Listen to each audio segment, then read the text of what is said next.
The United Nations Special Envoy for Syria is calling on international leaders to renew talks aimed at ending the 10-year Syrian conflict between the U.S. allied opposition forces and the Russia-backed Syrian government. In remarks to the UN Security Council on Friday, Geir Pedersen said specific steps such as exchanging prisoners and negotiating a nationwide ceasefire are a vital concern for average Syrians, according to the Associated Press. Pedersen added that movement in these areas would promote internal and regional stability and build trust and confidence. The envoy said that while talks will not be easy, he argued that the international community was in need of a new constructive international dialogue on Syria, the AP reported. The remarks come ahead of Secretary of State Antony Blinken's upcoming meeting in Italy on the crisis in Syria.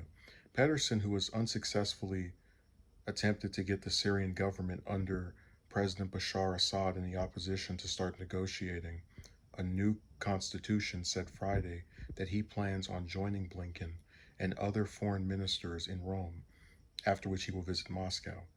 The AP reported that the envoy then plans to consult with Turkey and Iran with hopes that a new international dialogue will not take too many weeks to start. Since the beginning of the Syrian conflict in March 2011, wow, it really has been 10 years. I remember that, my God.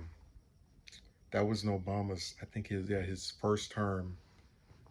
Wow. Okay, sorry, that's just me reflecting on remembering when this started. Since the beginning of the Syrian conflict in March 2011, more than 400,000 people have been killed, with roughly 13 million displaced or forced to flee as a result of the violence, according to UN estimates. There have been several attempts among international leaders to reach a peace in the conflict, though they have largely failed at creating long-term stability.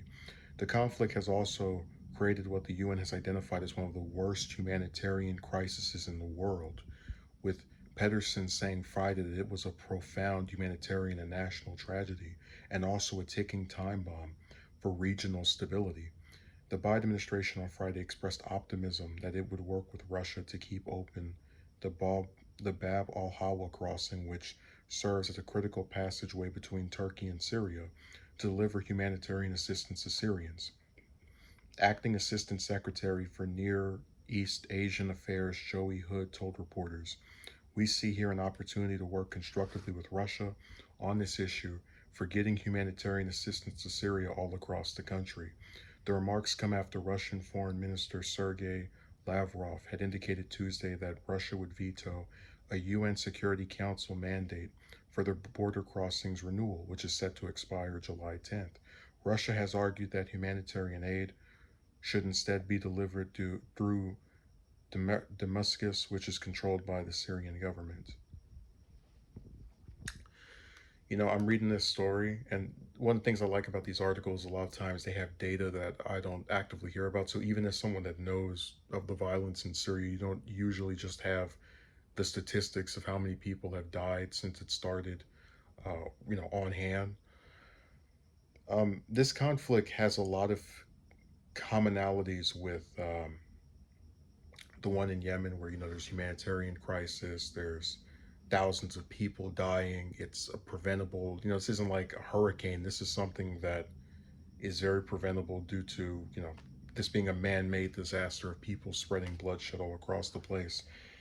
Um, and that's one of the reasons I get so frustrated with the U.S. and its foreign policy, because on paper, right, it sounds like, oh man, the U.S. is going to provide humanitarian aid and they're trying to have a new dialogue about Syria with these other countries. But then you look at this where it says U.S. allied opposition forces, and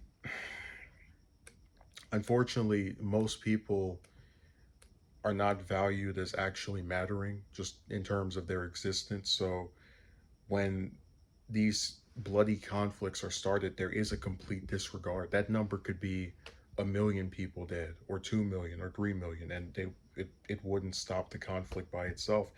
And what's even more disturbing to think about is that Syria kind of is like a um, It's like a halfway point for Afghanistan. So, like I point out, that Afghanistan has gone on for over 20 years.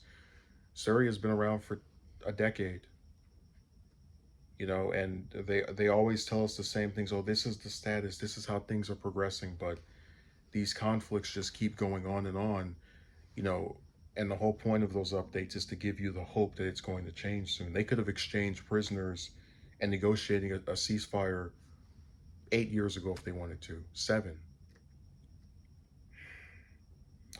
And that's why when Pedersen says, doing this is a vital concern for average Syrians, the average Syrian, just like the average Iraqi, just like the average, was a Yemeni, nobody cares about their lives. Certainly not among these people who actually have power and can control things. Countries in the Middle East, you know, there's just a real lack of concern for what happens to those people. But I do want to go and study some more on what's happening in Syria, because I feel like I've not been as I don't want to say adept on what's occurred, but not as into it as Yemen. So I'll try to give it another look uh, in the near future. It's just sad that you have to go up to this body of countries and plead for them to end a conflict that should have never been allowed to last a fifth of the time that it's been around. 10 years of just this back and forth of violence and bloodshed, and you know, there's no there's no expediency to it, because it's not those deaths aren't affecting people who actually have power in any meaningful way.